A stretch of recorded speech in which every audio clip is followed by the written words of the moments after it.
It was a crisp autumn evening in the small town of Brookville, a place where everyone knew everyone, and the town square was bustling with the warmth of community life. But in the corner of the dog park, something unusual had started to happen.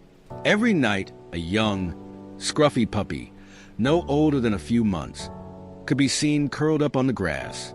He wasn't causing trouble or running around with the other dogs. He just lay there, eyes wide open, staring at the stars. Officer Ryan Hayes, a dedicated member of the local police department, noticed the puppy on his late-night patrols. At first, he thought it was just another stray dog looking for a place to sleep, but something about this particular puppy tugged at his heartstrings. He often saw the dog sitting alone, his tail tucked underneath his body, as if afraid of something. One chilly night, after finishing his usual rounds, Ryan decided to investigate. As he approached the dog park, the puppy looked up at him, his brown eyes full of apprehension, but also an undeniable trust.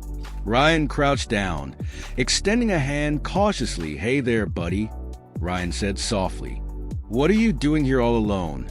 The puppy whined gently but didn't run away. Ryan looked around the park, noticing how peaceful it was. There was something about the way the dog kept to himself that suggested there was more to the story.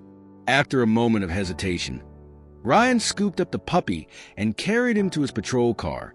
Ryan brought the puppy to the local animal shelter, hoping that the staff could take care of him. The shelter was a safe haven for strays, and he figured it would be the best place for the puppy to find a home. But as the staff members tried to comfort the pup, they noticed something strange. Each time they tried to put him in a kennel, the puppy would immediately start trembling. He would curl into a tight ball, shaking with fear, refusing to eat or drink. The staff members, who had seen their fair share of frightened animals, were deeply concerned. Ryan visited the shelter every day after his shifts, hoping that the puppy would settle in, but he didn't. One evening, as Ryan sat with the puppy in the shelter's waiting area, the puppy began to cry softly. "What's wrong, little guy?" Ryan whispered, petting the puppy gently. Suddenly, the door to the shelter opened, and a woman in her mid-30s walked in. Her eyes were red from crying, and she looked desperate. "Have you seen a puppy?" she asked, her voice shaky. "A little brown one with big eyes?" Ryan stood up, his heart skipping a beat. He knew the puppy she was describing. "I think I have him here," Ryan said. "Is he yours?" The woman nodded, tears streaming down her face. Ryan sat down with the woman, who introduced herself as Emily. She explained that the puppy, named Max, had been her dog. She had rescued him from a shelter months earlier, and they had formed an inseparable bond. But recently, Emily had been going through a tough time. Her husband had passed away in a tragic accident, leaving her to raise their young son alone. The emotional toll had been overwhelming, and Emily found it increasingly difficult to make ends meet. One night, Emily had to make an agonizing decision. She couldn't afford to keep Max, and she knew that her son, Alex, was too young to understand the situation. So, with a broken heart, she had taken Max to the dog park, hoping someone would find him and give him a loving home. She kissed him goodbye, telling him she would always love him, but knowing it was the only choice she had. "I didn't want to leave him," Emily whispered, choking on her tears. "But I thought it was for the best." Ryan listened, his heart breaking. He had no idea that this puppy had once been loved so deeply. The puppy, who had been sleeping in the park every night, was waiting for the one person he loved the most to come back for him. "Max didn't want to stay here because he wasn't abandoned," Emily continued. "He just wanted to go home. He wants to be with me." Ryan gently placed his hand on her shoulder. "I'm so sorry," he said. "I can't imagine what you've been through." The next few days were filled with uncertainty. Emily was struggling to find a way to get back on her feet.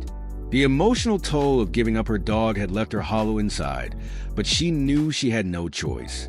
Ryan, deeply moved by her story, couldn't shake the image of Max curled up in the park every night. Waiting for his mother to return, Ryan knew he had to do something. He couldn't let this family be torn apart like this. That a week later, Ryan had an idea. He arranged a surprise for Emily. one that she could never have imagined. He reached out to the local community, including the animal shelter and a few local businesses, to get donations for Emily. With the help of some generous folks, they raised enough money to cover a few months of living expenses for her and Alex. But the real surprise came when Ryan handed Emily a small envelope. Inside was a note and a check for a new home. "I want you to have this," Ryan said. "You and Max. You deserve a fresh start." Emily's eyes widened in disbelief. This is too much." Ryan smiled, his voice soft. "You've been through enough. Let me help you get back on your feet. Max will be waiting for you." The following week, after Emily had moved into a new home, she returned to the dog park, a glimmer of hope in her eyes. Ryan was there, waiting with Max in his arms. When Max saw Emily, he wiggled out of Ryan's arms and ran straight to her. Tail wagging furiously, Emily knelt down, tears streaming down her face as she wrapped her arms around the puppy she had thought she lost forever. "I'm so sorry, Max," she whispered. "I'm so sorry." Max licked her face, as if to say, "It's okay, Mom. I've been waiting for you." Ryan stood back, his eyes wet with tears. "You're not alone anymore," he said softly, and from that moment on, Max, Emily, and little Alex began their new life together. The puppy who had once slept alone in the park now had a family who loved him more than anything. Officer Ryan Hayes had gone from being a bystander to an active part of this heartwarming story. What started as a simple act of kindness turned into a powerful reminder of love, sacrifice, and the importance of second chances. Max had found his way back to the family who loved him, and Emily had found a way to start over, knowing that even in the darkest times, there's always hope.